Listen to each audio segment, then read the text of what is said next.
नमस्कार, कैसे हैं आप सब लोग। स्वागत है आपका आज की क्लास में। और आज की क्लास जो है आपके लिए बेहद खास होने वाली है।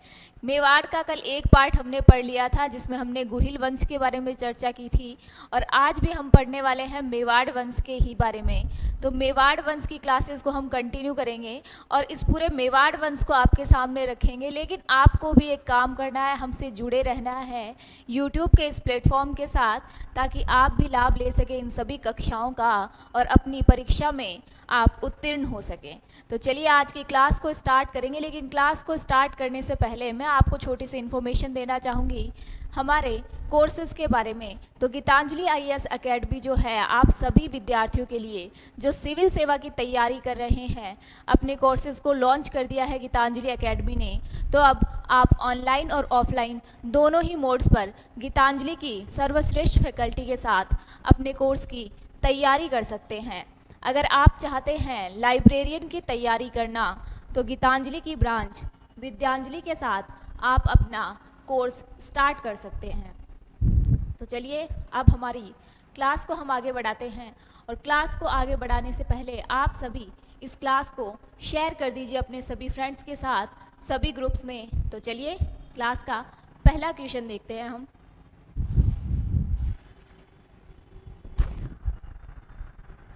तो ये रहा हमारा पहला प्रश्न।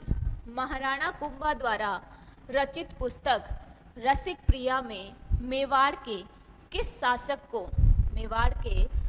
शासक को वीर राजा बताया गया है। क्या कहा है कि भाई महाराणा कुंभा ने जो पुस्तक लिखी है रसिक प्रिया, उसमें मेवाड़ के किस शासक को वीर राजा बताया गया है। तो पहले हम अपने ऑप्शंस की तरफ देखते हैं। और ऑप्शन नंबर 1 है राणा सांगा, option number B Rawal Ratan Singh, option number सी है आपका हमीर देव सिसोदिया, और ऑप्शन नंबर 4 है बप्पा रावल। तो आप मुझे बताएंगे कि ऐसा कौन सा शासक था जिसे महाराणा कुंभा ने अपनी पुस्तक में वीर राजा बताया है। अब देखिए, वीर राजा नाम से ही पता चल रहा है कि भाई ये बहुत ही ज़्यादा शानदार शासक रहे हैं। इनका शासनकाल जो है वो स्वर्णिम रहा होगा। तो देखिए इसका जो राइट आंसर है वो है हमीर देव। क्या है इसका राइट आंसर? हमीर देव। तो अब देखिए हमीर देव जो हैं उनको इन्होंने क्यों कहा था, पहले तो हम हमीर देव के बारे में जान लेते हैं। तो मालदेव सोनगरा को पराजित करके इन्होंने चित्तौड़ पर विजय प्राप्त की थी। मालदेव सोनगरा को इन्होंने पराजित किया था और किस पर फतह हासिल की थी? चित्तौड़ पर। और इसे ही क्या कहा गया था, या किसकी संज्ञा दी गई थी? वीर राजा की संज्ञा किसके द्वारा दी गई थी? तो वो दी गई थी महाराणा कुंभा के द्वारा। उनके किस ग्रंथ में? तो महाराणा कुंभा के रसिक प्रिया।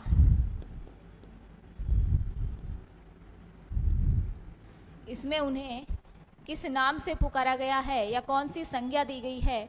तो वीर राजा, इसकी संज्ञा इन्होंने दी है। और देखिए हमीर देव जो है उन्होंने किस वंश की स्थापना की?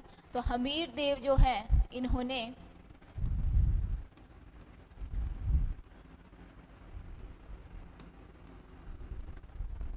मेवाड़ के गुहिल सिसोदिया वंश की स्थापना की थी।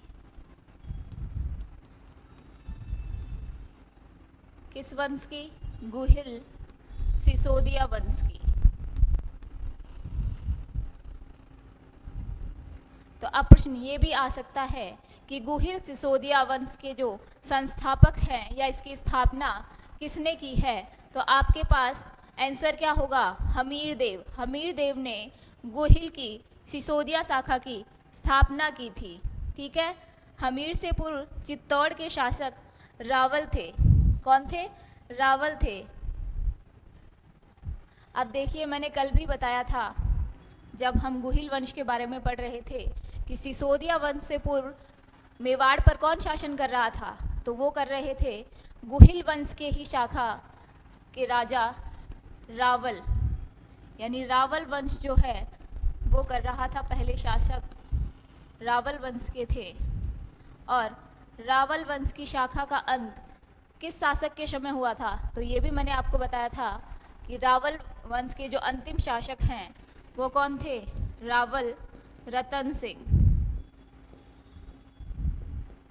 रावल रतन सिंह के बारे में भी हमने कल चर्चा की थी और मैंने आपको बताया भी था कि भाई रावल रतन सिंह कौन है। तो रावल रतन सिंह कौन थे, ये पद्मिनी के पति थे। और इस शाखा का अंत कब हुआ, इनका युद्ध हुआ था किसके साथ, इनका युद्ध हुआ था अलाउद्दीन खिलजी के साथ।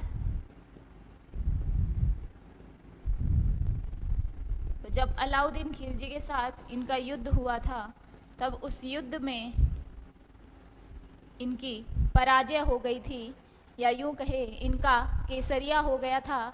और पद्मिनी के साथ जो अन्य वहाँ की दासियाँ थी, उन्होंने उस समय जौहर कर लिया था। और अब हम देखते हैं कि भाई गुहिल वंश के जो गुहिल वंश की जो रावल शाखा है, उसका अंतिम शासक कौन है, रावल रतन सिंह। और गुहिल सिसोदिया वंश, इसके संस्थापक कौन हैं, तो इसके संस्थापक है आपके हमीर देव। तो आप ये याद रखेंगे।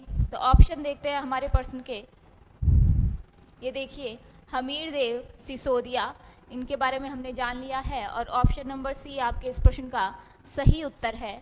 अब रावल रतन सिंह के बारे में भी हम जान चुके हैं कि ये कौन हैं। रावल रतन सिंह कौन थे, रावल शाखा के अंतिम शासक। अब देखिए, हमीर के समय राणा और महाराणा की उपाधियां दी जाने लगी थी। कौन सी उपाधियां, राणा और महाराणा की।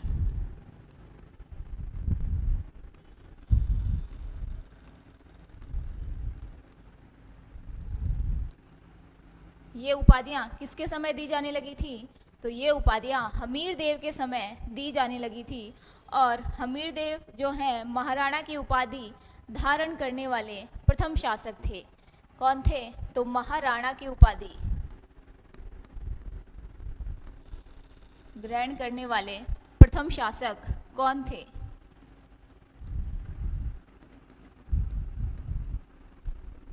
तो ये प्रथम शासक थे हमीर देव।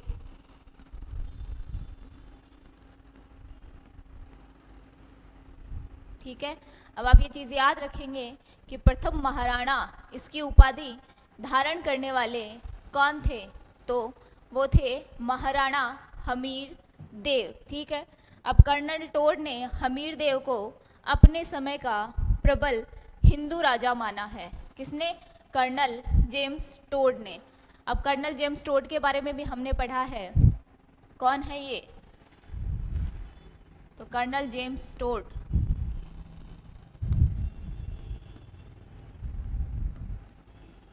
इतिहास में इनका जिक्र ज़रूर होता है। अब वो क्यों होता है, क्योंकि राजस्थान के इतिहास के जनक या पिता कौन हैं, तो राजस्थान इतिहास का जनक कौन है, कर्नल जेम्स टोड। और इन्हें क्या कहा जाता है, घोड़े वाले बाबा जी। अब इन्हें ऐसा क्यों कहा जाता है, क्योंकि इन्होंने राजस्थान की यात्रा की थी घोड़े पर बैठकर, और उसी की वजह से इन्हें घोड़े वाले बाबा जी के नाम से जाना जाता है। इन्होंने हमीर देव के संदर्भ में क्या कहा है, इन्होंने हमीर देव के संदर्भ में कहा कि ये प्रबल हिंदू राजा हैं। क्या है, प्रबल हिंदू राजा।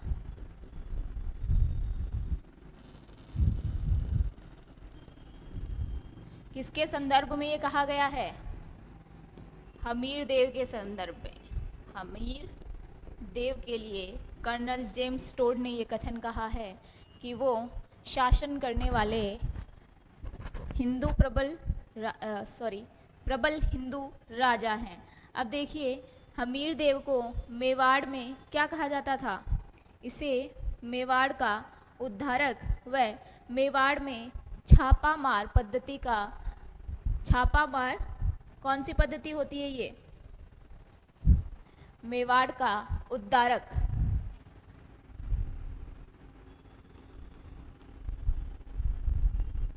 ये तो हो गया आपका मेवाड़ उद्धारक इसे कहा गया है। और छापा मार पद्धति का आरंभकर्ता, छापा मार पद्धति कौन सी होती है? छापे मारने वाली, वही लूट पाट मचाने वाली पद्धति। तो उसी के बारे में यहाँ पे कहा गया है कि छापा मार पद्धति का आरंभकर्ता कौन माना जाता है? तो इसे हमीर देव के नाम से हम कहेंगे। अब कीर्ति स्तंभ प्रशस्ति में भी इनकी चर्चा हुई है, उसे कीर्ति स्तंभ प्रशस्ति में हमीर देव को क्या बताया गया है? तो हमीर देव को बताया गया है विषम घाटी पंचानन। किस नाम से उन्हें पुकारा गया है? विषम घाटी पंचानन के नाम से। अब ये इन्हें क्यों बोला गया है? तो विकट परिस्थितियों में शेर की तरह रिएक्ट करने वाले, यानी कि जो विकट परिस्थिति आई हैं उनमें सिंह के सम्मान इन्हें बताया गया है। किसके सम्मान बताया गया है? सिंह के सम्मान।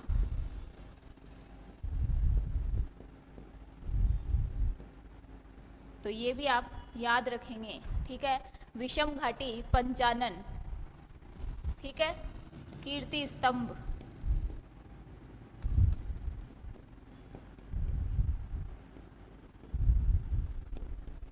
कीर्ति स्तंभ पर ये उल्लेखित है।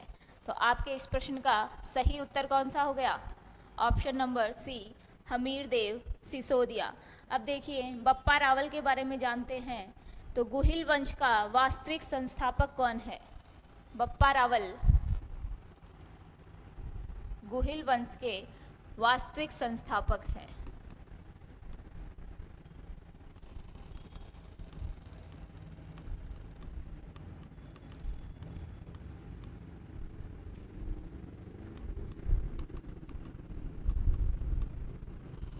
तो ये गुहिल वंश के वास्तविक संस्थापक कौन थे? बप्पा रावल, ठीक है। अब देखिए इनको बप्पा रावल की उपाधि किसने दी थी? तो इनको बप्पा रावल की उपाधि देने वाले इनके गुरु हारित ऋषि थे। कौन थे? हारित ऋषि। अब देखिए बप्पा रावल तो इनको क्या दी गई थी? उपाधि दी गई थी। और रावल क्या था? इनका वंश था। बप्पा इनकी उपाधि दी गई थी किसके द्वारा? इनके गुरु हारित ऋषि द्वारा इनको ये उपाधि मिली थी। लेकिन इनका जो रियल नेम था वो क्या था? तो बप्पा रावल का जो रियल नेम है वो है काल भोज। क्या है? काल भोज। अब देखिए ये गुहिल वंश के वास्तविक संस्थापक माने जाते हैं क्योंकि इन्होंने मौर्य वंश के चित्रांग मौर्य को हराकर किस पे फतह हासिल की थी? चित्तौड़ पर, ठीक है। तो इन्होंने चित्रांग मौर्य को हराकर चित्तौड़ पर जब फतह हासिल की थी तो उसी की वजह से इनको क्या कहा जाता है? गुहिल वंश का वास्तविक संस्थापक, ठीक है। अब आपको पता चल गया भाई बप्पा रावल कौन थे। तो आपके इस प्रश्न के सही उत्तर की तरफ देखें तो ऑप्शन नंबर सी आप मार्क कर लेना। हमीर देव सिसोदिया की पुस्तक है रसिक प्रिया, उसमें महाराणा कुंभा की जो पुस्तक है रसिक प्रिया, उसमें हमीर देव को वीर राजा बताया गया है, ठीक है। तो ऑप्शन नंबर सी आपके इस प्रश्न का सही उत्तर है। अब बढ़ते हैं हमारे अगले प्रश्न की तरफ। किस लेख अथवा प्रशस्ति में चित्तौड़ का नाम खिजराबाद अंकित मिलता है? किस प्रशस्ति में चित्तौड़ का नाम खिजराबाद अंकित मिलता है? तो पहले ऑप्शन देखते हैं, कीर्ति स्तंभ प्रशस्ति, कुंभलगढ़ प्रशस्ति और धाईबी पीर की दरगाह का लेख। और ऑप्शन नंबर 4 है वैद्यनाथ प्रशस्ति। तो देखिए चित्तौड़ का नाम खिजराबाद कब पड़ा था? तो चित्तौड़ का नाम खिजराबाद जब रावल रावल रतन सिंह और अलाउद्दीन खिलजी के मध्य युद्ध हुआ था। किसके बीच? रावल रतन सिंह और खिलजी के बीच जब युद्ध हुआ था तो इसमें विजयी रहे खिलजी के पुत्र खिज्र खां। उसके नाम पर यहाँ का नाम क्या रख दिया गया था? खिजराबाद रख दिया था। तो इनके पुत्र के नाम पर इसका नाम पड़ा था और इनके पुत्र का नाम था खिज्र खां। ठीक है, तो यहाँ से मेवाड़ का जो नाम है वो क्या पड़ गया था? खिजराबाद।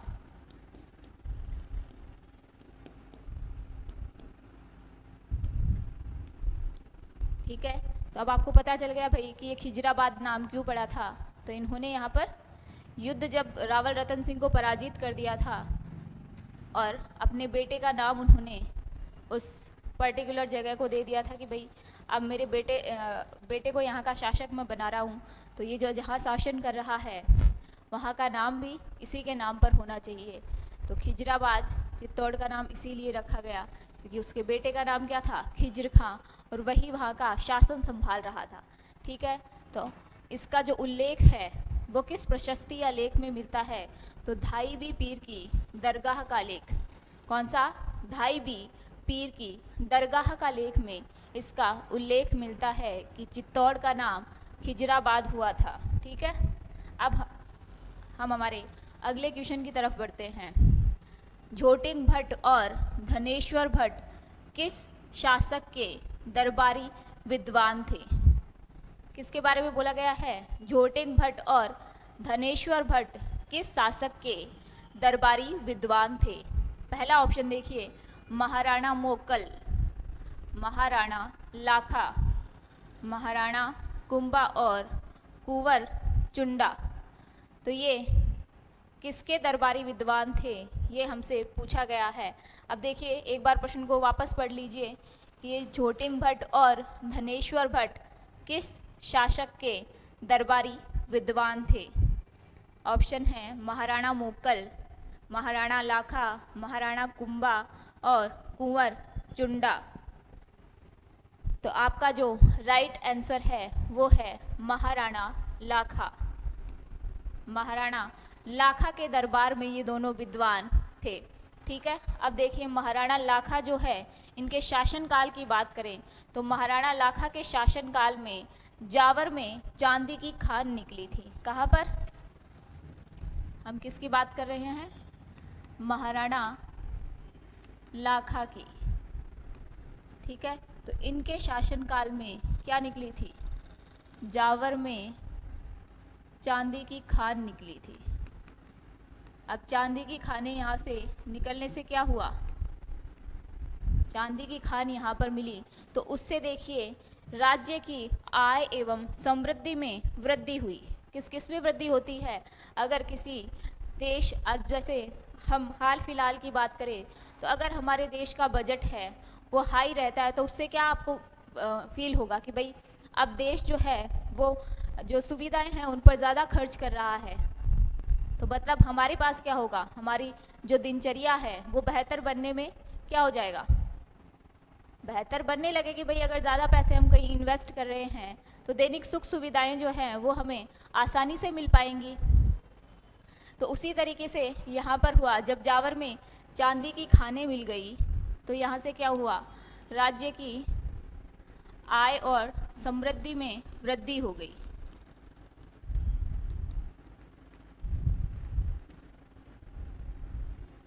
क्या हुआ? राज्य की आय और समृद्धि में वृद्धि हुई। किससे? जावर में जो खानें मिली थी चांदी की उनकी वजह से। महाराणा लाखा के समय में ही पिछोला झील का निर्माण हुआ था और ये किसने किया था? तो पिछोला झील का निर्माण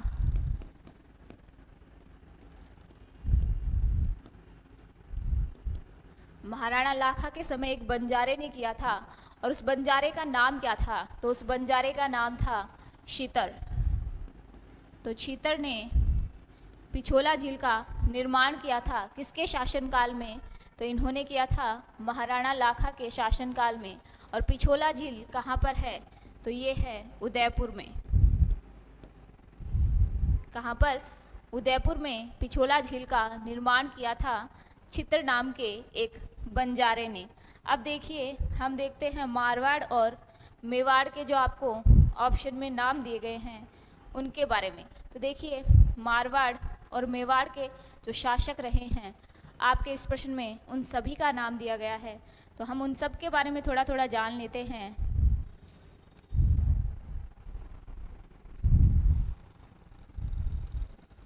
तो सबसे पहले हम मारवाड़ के बारे में जानते हैं।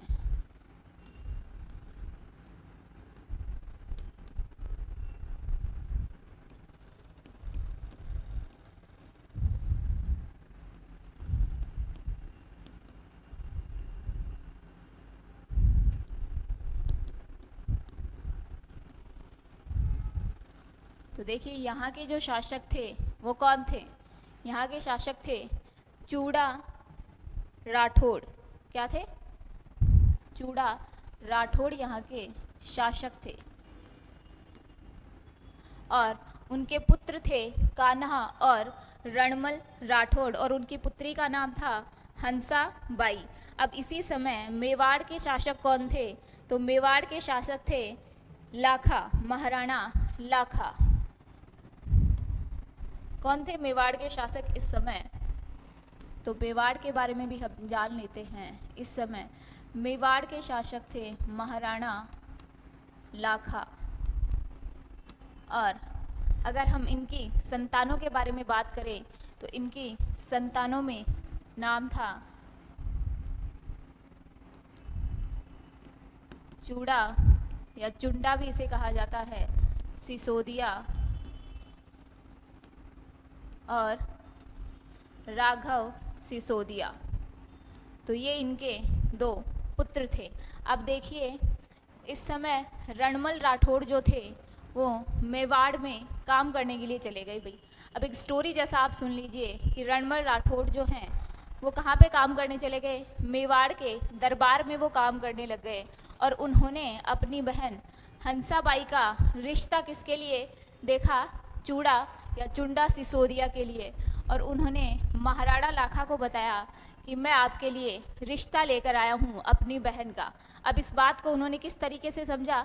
उन्होंने समझा कि जो राठौड़ है वो मुझे अपनी बहन के लिए बोल रहा है। मतलब उसने समझ लिया कि मेरा बेटा तो है ही नहीं, ये मुझे ही बोल रहा है। तो उस समय उनकी आयु जो थी वो 62 वर्ष थी। अब 62 वर्ष की आयु में उन्होंने बोला कि हाँ, मैं विवाह करने के लिए तैयार हूँ। तो ये जो रणमल राठौड़ थे इनको समझ आया कि भाई जो महाराणा लाखा है वो इनकी बात को समझ नहीं पाए कि ये रिश्ता मैं उनके लिए नहीं, उनके पुत्र के लिए लेके आया था। लेकिन अब क्या हुआ? महाराणा लाखा ने बोल दिया कि भाई नहीं, अब तुमने मजाक किया हो या कुछ भी किया हो, लेकिन मैंने तो इसको सीरियस ले लिया और मुझे तो अब विवाह करना है। किससे? हंसाबाई से। तो ऐसे में रणमल राठौड़ जो हैं वो थोड़े क्या हो गए? कन्फ्यूज आ गए भाई कि भाई इतना बुढ़ा, मेरी बहन तो अभी जवान है, तो मैं उसके साथ इसको कैसे इसकी शादी कैसे कर दूँ? तो फिर उन्होंने बोला, रणमल राठौड़ ने वहाँ पे एक शर्त रख दी। और शर्त क्या रखी कि देखो, मेरी बहन से जो संतान पैदा होगी आपके बाद शासन वही संभालेगी। ठीक है? तो इनका सीधा सीधा कहने का मतलब क्या हो गया कि हंसाबाई से जो संतान पैदा होगी वही मेवाड़ पर शासन करेगी, या मेवाड़ का शासक जो है उनका पुत्र बनेगा। तो उन्होंने शादी करवा दी और हंसाबाई और महाराणा लाखा जो है उनका विवाह हो गया भाई। अब शादी होने के बाद क्या हुआ? तो उनको पुत्र रत्न की प्राप्ति हो गई। और इनके पुत्र का नाम क्या था? तो इनके पुत्र का नाम था मोकल। क्या नाम था? मोकल। अब ऐसे में देखिए, चूड़ा सिसोदिया जो है वो क्या बन गए? उनका अधिकार तो था शासन करने का, लेकिन वो कर नहीं पाए, या उन्होंने त्याग कर दिया शासन का। अब देखिए ऐसे में उनको चूड़ा सिसोदिया जो है इनको क्या कहा जाने लग गया, तो इतिहासकार इन्हें क्या कहकर बुलाते हैं, तो ये हैं मेवाड़ के भीष्म पितामह, जिन्हें क्या नहीं है, जिन्हें गद्दी का लालच नहीं है भाई। तो मेवाड़ का भीष्म पितामह किसे कहा जाता है?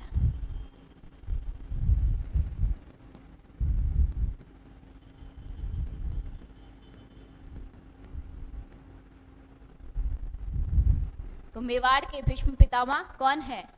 तो मेवाड़ के भीष्म पितामह आपके चूड़ा सिसोदिया हैं। ठीक है, इन्होंने क्या कर दिया, त्याग कर दिया भाई अपने अधिकारों का, किसके लिए?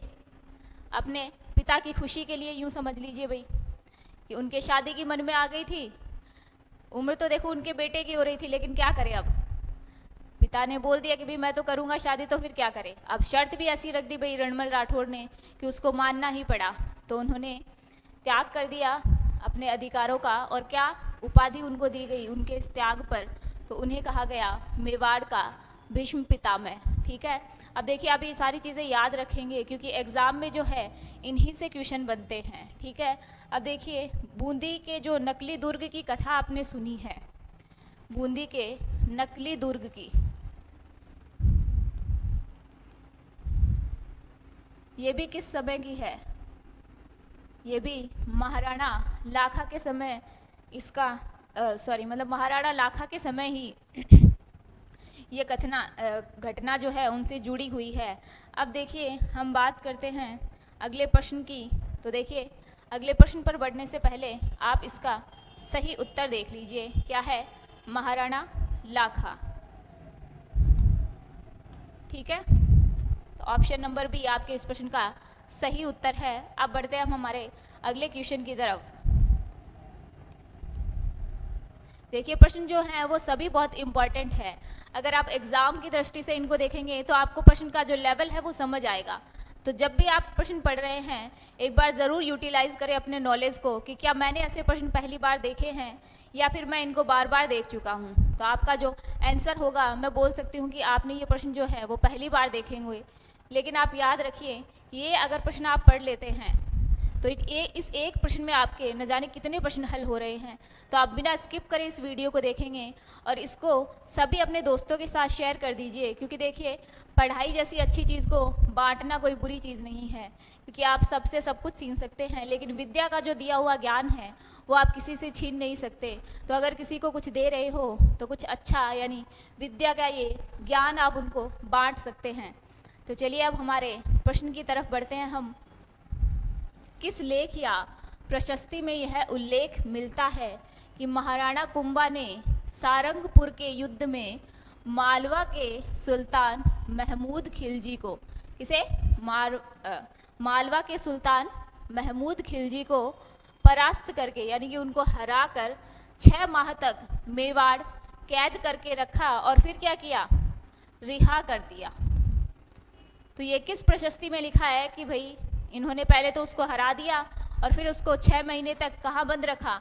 मेवाड़ में बंद रखा और उसके बाद उसको रिहा कर दिया। तो पहले हमारे ऑप्शन देखते हैं। तो पहला ऑप्शन है कुंभलगढ़ प्रशस्ति, दूसरा है रणकपुर का लेख, और तीसरा है कीर्ति स्तंभ प्रशस्ति, और चौथा है जगन्नाथ राय प्रशस्ति। तो अब आप मुझे बताएंगे कि ऐसा किस प्रशस्ति लेख में लिखा हुआ है कि भाई सारंगपुर के युद्ध में मालवा के सुल्तान जो हैं महमूद खिलजी, उनको किसने हरा दिया था? महाराणा कुंभा ने। और फिर उनको क्या करा? 6 माह तक मेवाड़ में कैद कर कर रखा और उसके बाद रिहा कर दिया। अब देखिए ये किस में लिखा गया है? तो ये जो है आपके कीर्ति स्तंभ प्रशस्ति में लिखा गया है। ऑप्शन नंबर सी आपका इस प्रश्न का सही उत्तर है, कीर्ति स्तंभ प्रशस्ति।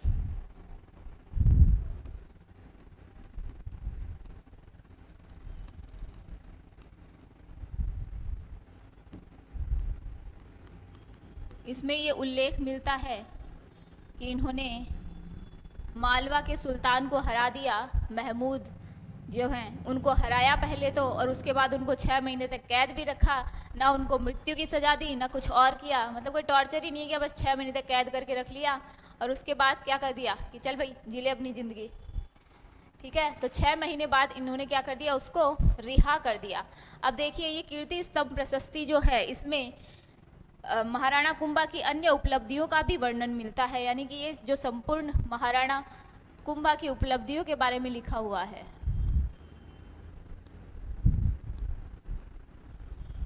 ठीक है, और इसमें क्या मिलता है, तो इसमें देखिए जो गुहिल वंश है उसके वास्तविक संस्थापक बप्पा रावल का भी जिक्र इसमें मिलता है। बप्पा रावल का, बप्पा रावल को इसमें इस लेख में क्या बताया गया है, उनको ब्राह्मण वंश से संबंधित बताया गया है। किस वंश से, ब्राह्मण वंश से।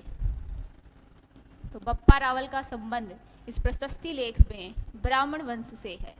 ठीक है, ये चीज़ भी आप याद रखेंगे। इसके बाद अगर हम बात करें कि चित्तौड़ के जो प्रथम शाके है उसका वर्णन भी किसमें मिलता है, कीर्ति स्तंभ प्रशस्ति में। चित्तौड़ का प्रथम साके। अब देखिए कीर्ति स्तंभ जो है इसका निर्माण जो है, इसकी रचना जो है वो किसने की थी, तो इसके रचयिता जो हैं वो महेश भट्ट थे, लेकिन ओझा के अनुसार इसके रचयिता कौन है, कान्हा व्यास। कौन है इसके रचयिता, कान्हा व्यास। किसके अनुसार, ओझा के अनुसार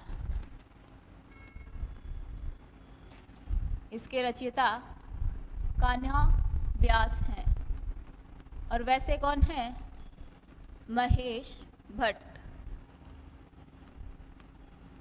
ठीक है, तो ये चीज़ भी आपकी कीर्ति स्तंभ के बारे में याद रखने वाली है। देखिए कोई भी चीज़ आप स्किप नहीं करेंगे, बिना स्किप करे आप सारी चीज़ें देखेंगे। ठीक है, अब देखिए जगन्नाथ राय प्रशस्ति के बारे में भी देख लेते हैं। तो जगन्नाथ मंदिर कहाँ पर है, तो जगदीश मंदिर उदयपुर में है और काले पत्थर पर उत्कीर्ण है। किस पर, काले पत्थर पर उत्कीर्ण।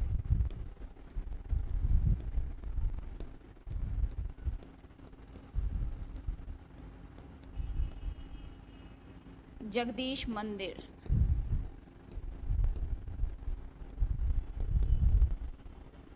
कहाँ पर है, उदयपुर में।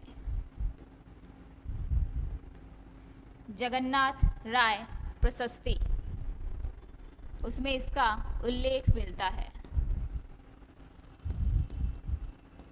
ठीक है, तो ये चीज़ भी आप याद रखेंगे कि इसमें किसका उल्लेख मिलता है। अब देखिए इसके संबंध में क्या कहा जाता है कि बप्पा रावल से जगत सिंह तक के शासकों का वर्णन इसमें मिलता है। किससे, बप्पा रावल से जगत सिंह तक के शासकों का। तो ये चीज़ भी आप याद रखेंगे, बप्पा रावल से जगत सिंह। ठीक है, ये चीज़ भी आप याद रखेंगे। अब इसके रचनाकार की बात करें तो इसके रचनाकार कौन थे, तो इसके रचनाकार थे कृष्णा व्यास। कौन थे इसके रचनाकार, कृष्णा व्यास। तो ये चीज़ भी आप याद रखेंगे। ठीक है, अब इसके रचनाकार का आपको पता चल गया। अब ये कहाँ पर है, किससे संबंधित है, किसका उल्लेख इसमें मिलता है, वो सब चीज़ें आपको पता चल गई। तो अब हमारे क्वेश्चन का राइट आंसर क्या है, ऑप्शन नंबर सी आपके इस प्रश्न का सही उत्तर है। अब बढ़ते हैं हमारे अगले प्रश्न की तरफ, जो ये है आपके सामने। निम्न में से कौन सा कुंभा द्वारा रचित संगीत ग्रंथ नहीं है। क्या पूछा गया है कि इनमें से कौन सा ऐसा ग्रंथ है, संगीत ग्रंथ है, जिसकी रचना किसने नहीं की है, कुंभा ने नहीं की है। किसके संदर्भ में पूछा गया है, पहले तो ये देखेंगे संगीत ग्रंथ के संदर्भ में। ठीक है, महाराणा कुंभा का संगीत ग्रंथ। तो देखिए पहले ऑप्शन देखते हैं अपने। तो ऑप्शंस में आपके क्या दे रखा है, सूड प्रबंध। पहला ऑप्शन क्या है, सूड प्रबंध, संगीत मीमांसा, हरि वार्तिक और संगीत रत्नाकार टीका। तो तो ये चारों ऑप्शन दे रखे हैं और इनमें से हमें बताना क्या है कि कौन सा महाराणा कुंभा द्वारा लिखा हुआ संगीत ग्रंथ नहीं है। देखिए, महान संगीतज्ञ होने के कारण कुंभा जो है वो क्या कहलाए थे?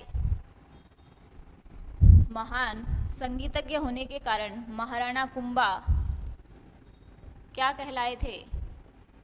अभिनव भट्टाचार्य।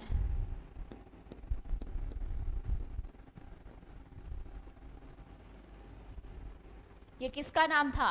महाराणा कुंभा को इस नाम से संबोधित किया जाने लगा क्योंकि इनकी नॉलेज जो है संगीत के बारे में वो बहुत ही खास थी। अब बात करते हैं कि उनके द्वारा रचित ग्रंथ कौन कौन से हैं। तो संगीत राज वाद्य प्रबंध, संगीत सार वाद्य प्रबंध,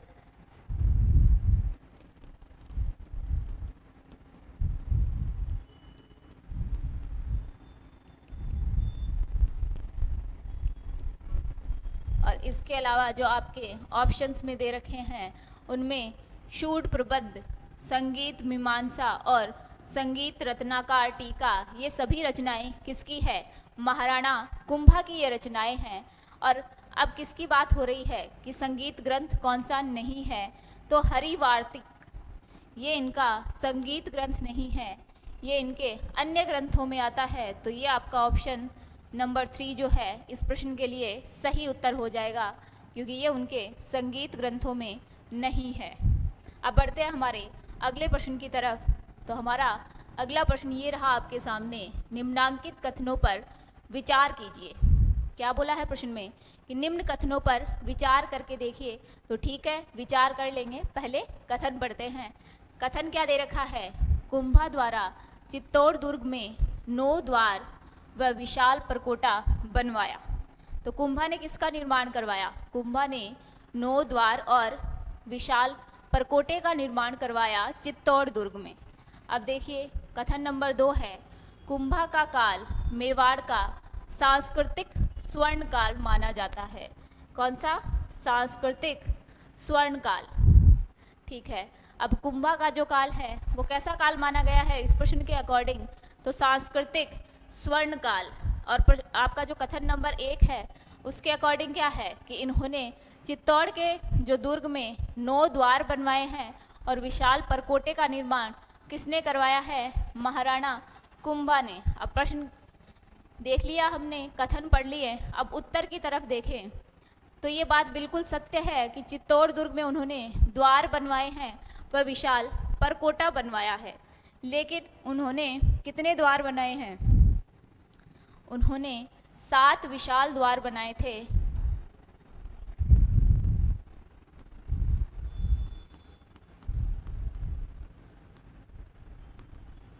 तो महाराणा कुंभा ने चित्तौड़ दुर्ग में क्या करवाया है? तो इन्होंने चित्तौड़ के दुर्ग में 7 जो हैं द्वार बनवाए थे। कितने? 7 द्वार और विशाल परकोटे का निर्माण करवाया है।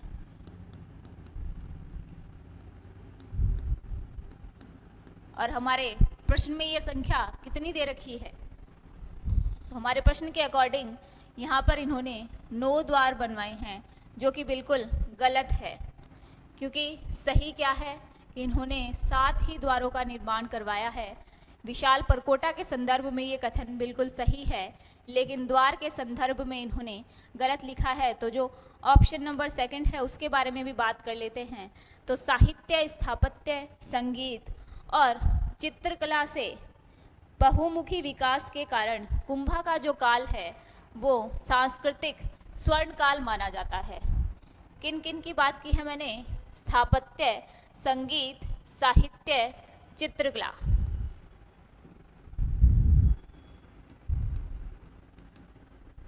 एक बार वापस से देख लीजिए, स्थापत्य, साहित्य, संगीत और चित्रकला। ठीक है, तो इन चारों के बहुमुखी विकास के कारण महाराणा कुंभा का जो काल है वो सांस्कृतिक स्वर्ण काल माना जाता है। कौन सा? सांस्कृतिक स्वर्णकाल। ये सारी चीज़ें जो भी आपको मिल रही है इनको आप ध्यान से पढ़ेंगे और कंप्लीट याद रखने की कोशिश करेंगे। अगर आपको समझ नहीं आता है, क्लास आप दोबारा देख सकते हैं और हमारे टेलीग्राम चैनल से भी आप जुड़ सकते हैं, जहां पर सभी प्रश्नों की आपको पीडीएफ मिल जाएगी, जिससे कि आप वापस भी इनको कभी दोबारा देख सकते हैं। साथ ही यूट्यूब चैनल पर आज अगर आप पहली बार आए हैं तो चैनल को सब्सक्राइब कर दीजिएगा। क्लास अगर आपको पसंद आ रही है तो एक बार लाइक का बटन ज़रूर दबाइएगा, क्योंकि उससे मेरे मनोबल में भी वृद्धि होती है। तो ये देख लीजिए कि भाई आप इस क्लास के लिए मुझे एक छोटी सी भेंट दे रहे हैं कि आपने बहुत अच्छा पढ़ाया है। आपकी शाबाशी के रूप में ये लाइक आप मुझे दे सकते हैं। क्लास को शेयर करें ज़्यादा से ज़्यादा, क्योंकि क्लास अगर अच्छी लग रही है इसका मतलब इसमें कुछ बेनिफिशियल चीज़ें हैं, और अगर आप उनको शेयर करते हैं तो ये बहुत अच्छी बात है आपके लिए भी और मेरे लिए भी, क्योंकि गीतांजलि ने एक प्लेटफॉर्म दे रखा है हमें, जिसकी वजह से आप सभी स्टूडेंट्स की हम मदद कर पा रहे हैं।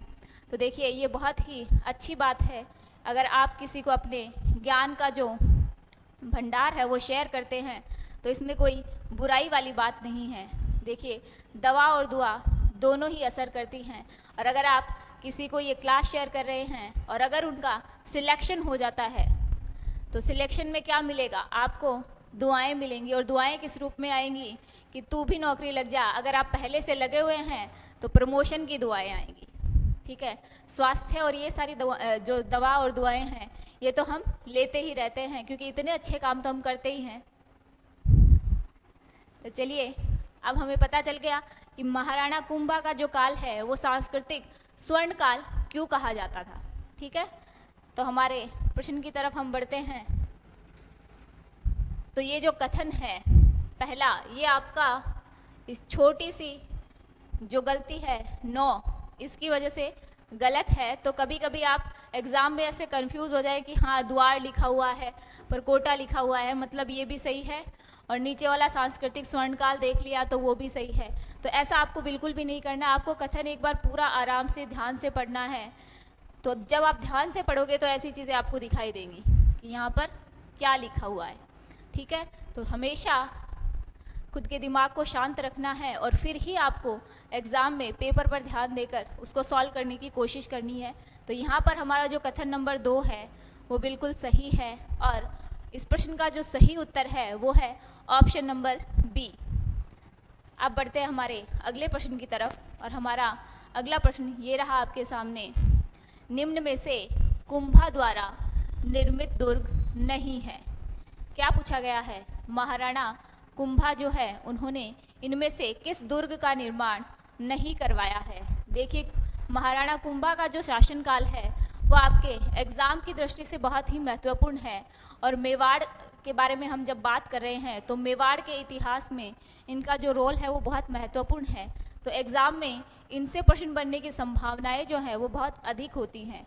तो आप जब तैयारी कर ही रहे हैं तो इस क्लास को बिना स्किप करे पढ़ेंगे, क्योंकि महाराणा कुंभा के संदर्भ में जो प्रश्न बन सकते थे वो मैंने आज आपके समक्ष यहाँ पर प्रस्तुत कर दिए हैं। तो क्लास को बिल्कुल भी स्किप नहीं करेंगे और सारी क्लास आप शांति से दिमाग शांत कर कर देखेंगे, ठीक है। अब बढ़ते हैं हमारे प्रश्नों के ऑप्शंस की तरफ।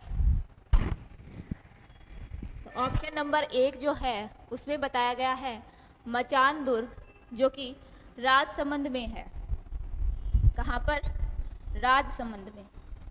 भोमट दुर्ग डूंगरपुर, मचान दुर्ग राजसमंद, और ऑप्शन नंबर 3 है बसंती दुर्ग, ये कहाँ पर है? सिरोही में।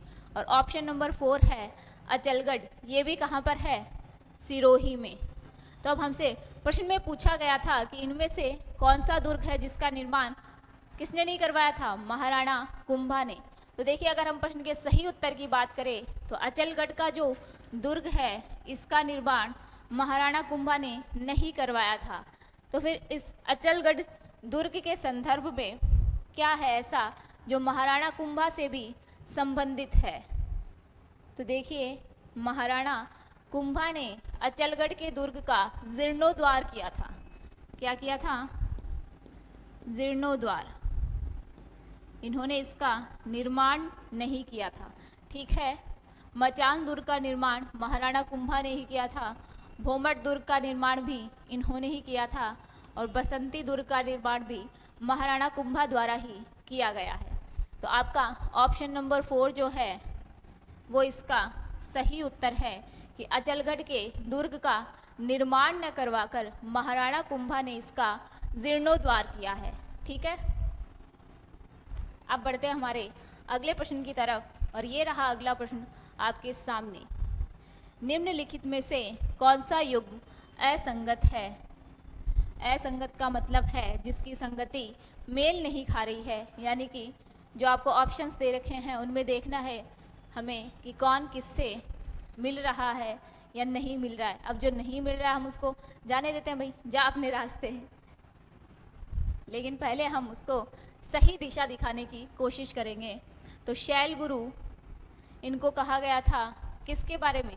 ये देखिए, महाराणा कुंभा को जो उपाधियां मिली हुई है उनके बारे में है। तो इस तरफ महाराणा कुंभा की उपाधियां हैं और दूसरी तरफ ये उपाधियां किस संदर्भ में हैं, वो इनको क्यों मिली थी या किस नाम से, जो वर्क है इनका वो इस तरीके से यहाँ पर दिया हुआ है, और उस उपाधि का नाम क्या दे रखा है, इधर दे रखा है। तो सबसे पहले हम देखेंगे भाई ये मिल रहे हैं या नहीं मिल रहे। तो शैल गुरु महाराणा कुंभा को क्यों कहा गया था? क्योंकि ये स्थापत्य में प्रवीणता रखते थे या स्थापत्य में श्रेष्ठ थे। ठीक है, चाप गुरु से प्रश्न के अकॉर्डिंग इनको धनुष विद्या में प्रवीणता होने के कारण या धनुष विद्या में कुशल होने के कारण इनको चाप गुरु कहा गया था। अब राणो रासो इनको क्यों कहा गया? तो महान संगीतज्ञ होने के कारण इनको ये उपाधि मिली थी। अब हाल गुरु इनको क्यों कहा गया था? तो हाल गुरु के संदर्भ में ये कहा जाता है कि पहाड़ी दुर्गों का स्वामी होने के कारण इनको ये हाल गुरु की उपाधि मिली थी। तो चलिए हम हमारे प्रश्न के सही उत्तर के बारे में बात करते हैं। तो ऑप्शन नंबर 1 शैल गुरु स्थापत्य कला में प्रवीणता होने के कारण, तो ये बात बिल्कुल सही है। स्थापत्य कला में प्रवीणता होने के कारण इनको शैल गुरु कहा गया था। अब देखिए चाप गुरु इनको क्यों कहा गया है? तो तीर कमान धनुष विद्या में पारंगत होने के कारण इनको ये उपाधि दी गई थी। ठीक है, तो ये भी बिल्कुल सही है। राणो रासो इनको क्यों कहा गया था? तो प्रश्न के अकॉर्डिंग महान संगीतज्ञ होने के लिए, लेकिन ये उपाधि जो है इनको साहित्यकारों के आश्रयदाता होने के कारण मिली थी। किस लिए? साहित्यकारों के आश्रयदाता।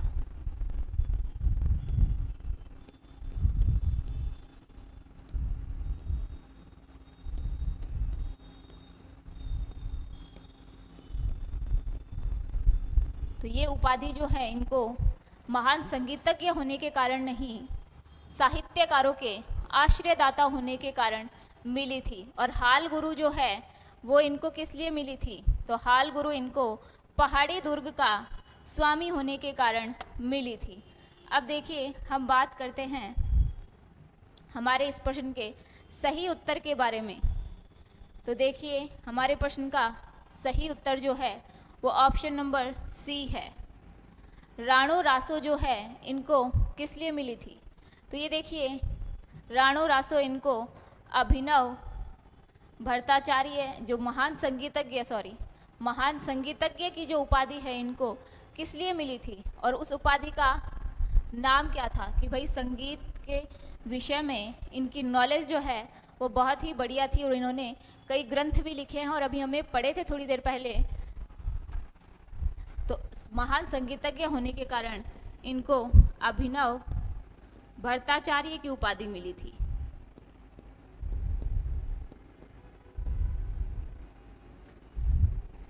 महान संगीतज्ञ होने के लिए कौन सी उपाधि दी गई थी?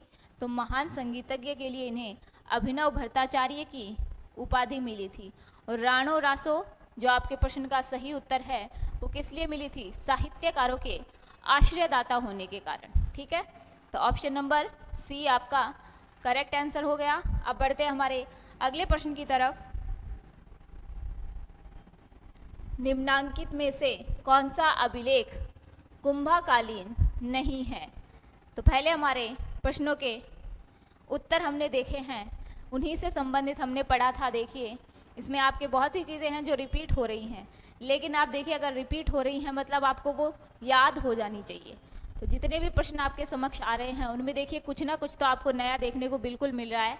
तो आप उस नए के चक्कर में इस सारी वीडियो को देखेंगे, क्योंकि अगर वो नया अगर आपसे स्किप हुआ तो हो सकता है वही आपके एग्ज़ाम में आए और आप ये सोच के इसको छोड़ दें कि नहीं कुछ चीज़ें तो वही आ रही है वापस वापस। तो भाई अगर मैं आपको महाराणा कुंभा पढ़ा रही हूँ तो कुंभा का नाम तो बार बार आएगा, तो आप ये मत सोचिए कि भाई ये नाम बार बार क्यों आ रहा है। ठीक है, तो मेवाड़ के संदर्भ में देखिए महाराणा कुंभा, महाराणा सांगा, इनके काल से बहुत प्रश्न पूछे जाते हैं। तो उसी को ध्यान में रखते हुए आज की जो क्लास है आपके लिए बनाई गई थी। अब देखिए हमारे प्रश्न के ऑप्शन देखते हैं। तो पहला जो ऑप्शन है वो है देलवाड़ा का लेक, और दूसरा है रणकपुर मंदिर में लगा हुआ लेक, तीसरा है कुंभलगढ़ के मामादेव मंदिर की प्रशस्ति, और चौथा जो ऑप्शन है वो है नादे समा का लेक। तो हमने हमारे प्रश्न के सभी ऑप्शन पढ़ लिए हैं, और इसमें से जो सही उत्तर है वो कौन सा है? तो इसमें सही उत्तर है नादे समा का लेक। कौन सा? नादे समा का लेक। और ये अभिलेख कब इसकी मतलब इसे कब उकेरा गया था? तो ये अभिलेख या प्रशस्ति जो है 1222 ईस्वी से संबंधित है। देलवाड़ा के लेख की अगर बात करें तो ये किससे संबंधित है? तो देलवाड़ा का जो लेख है वो आपके 1434 ईस्वी से संबंधित है। 1434 ईस्वी से। और रणकपुर मंदिर में लगे हुए लेख की अगर बात करें तो ये संबंधित है 1439 ईस्वी से। ठीक है, और अगर बात करें कुंभलगढ़ के मामादेव मंदिर की प्रशस्ति के बारे में तो ये संबंधित है 1460 ईस्वी से। ठीक है, तो ये सन भी आप याद रख लीजिएगा भाई, काम आ जाए कभी एग्ज़ाम में। तो ये सारी चीज़ें हम याद रखेंगे। और कुंभाकालीन जो लेख है वो कौन सा नहीं है? तो वो है नादे समा का लेख। ठीक है, नादे समय का लेख, इसमें क्या बताया गया है? इसमें जेत्र सिंह की राजधानी नागदा दी गई है। क्या दी गई है? जेत्र सिंह की राजधानी नागदा। ठीक है, तो ऑप्शन नंबर 4 जो है वो आपका सही उत्तर है इस प्रश्न के लिए। अब बढ़ते हैं हमारे अगले प्रश्न की तरफ। तो देखिए यहाँ पर कथन दिए गए हैं 2 और हमें बताना है कि कौन सा कथन सही है और कौन सा गलत है। तो कथन नंबर 1 देखिए, महाराणा कुंभा द्वारा सारंगपुर युद्ध की विजय की स्मृति में 9 मंजिले कीर्ति स्तंभ का निर्माण कराया गया। ठीक है, अब दूसरा कथन क्या है? इस स्तंभ का निर्माण कार्य किसने किया था? जेता तथा उसके पुत्र नापा पोमा पुंजा के निर्देशन में किया गया। क्या कहा गया है दूसरे कथन में? कि इस स्तंभ का जो निर्माण कार्य है वो जेता तथा उसके पुत्र नापा पोमा पुंजा के निर्देशन में किया गया है। अब हमें बताना है कि कौन सा कथन जो है वो सत्य है। तो एक बार आप फिर से इन कथनों को पढ़ लीजिए कि क्या दिया गया है इन कथन के अंदर। तो देखिए किसके संदर्भ में बात हो रही है? कीर्ति स्तंभ के बारे में बात हो रही है। तो इसके जो उपनाम हैं वो भी हम देख लेते हैं। तो इसे किस किस नाम से जाना जाता है? Victory tower. विक्ट्री का मतलब होता है जीत।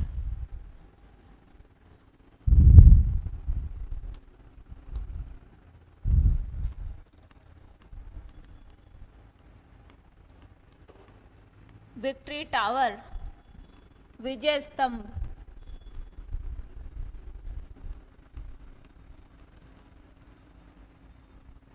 कीर्ति स्तंभ। ये सभी नाम इसी से संबंधित है। ठीक है, अब देखिए इसके बारे में जो महत्वपूर्ण तथ्य हैं उनके बारे में हम जानते हैं। तो सबसे पहला महत्वपूर्ण तथ्य यही है कि ये कितने मंजिल का है। तो इसकी मंजिलें जो हैं वो 9 हैं। कितनी? 9 मंजिल है। और इसकी ऊंचाई कितनी है? तो ये तो इसकी मंजिल हो गई कि ये 9 मंजिल ऊंचा है। और ऊंचाई कितनी है इसकी? तो ऊंचाई के संदर्भ में क्या बताया गया है? इतिहास में इसकी ऊंचाई बताई गई है 122 फीट। कितनी?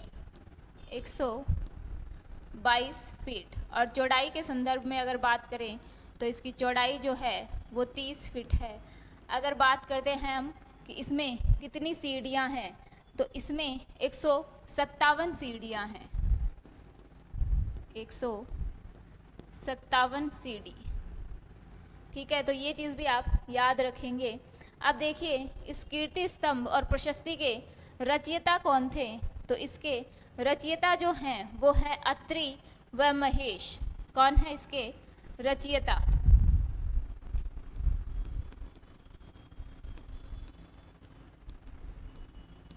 अत्रि व महेश, ये इस कीर्ति स्तंभ के रचयिता हैं। ठीक है, अब आपको पता चल गई भाई कीर्ति स्तंभ की रचना जो है वो किसने की थी। ठीक है, अब देखिए इसे और क्या क्या कहा जाता है। तो इसे मूर्तियों का अजायब घर कहा जाता है। क्या कहा जाता है? मूर्तियों का अजायब घर। तो अगर आपके प्रश्न आ जाए कि मूर्तियों का अजायब घर किसे कहा जाता है, तो कीर्ति स्तंभ को मूर्तियों का अजायब घर कहा जाता है। अब देखिए मूर्ति कला का विश्वकोश भी किस कीर्ति स्तंभ को कहा जाता है। क्या? मूर्तियों का विश्वकोश।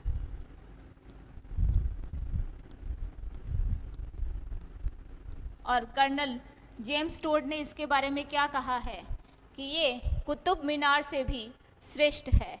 किसने कहा है ये? कर्नल जेम्स टोड ने। तो टोड के अनुसार ये क्या है? कुतुब मीनार से भी ज़्यादा श्रेष्ठ है।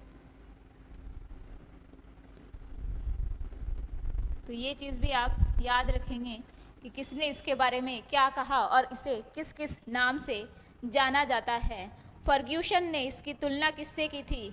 फर्ग्यूसन ने इसकी तुलना रोम के ट्रोजन से की थी। कहाँ से? रोम के ट्रोजन से।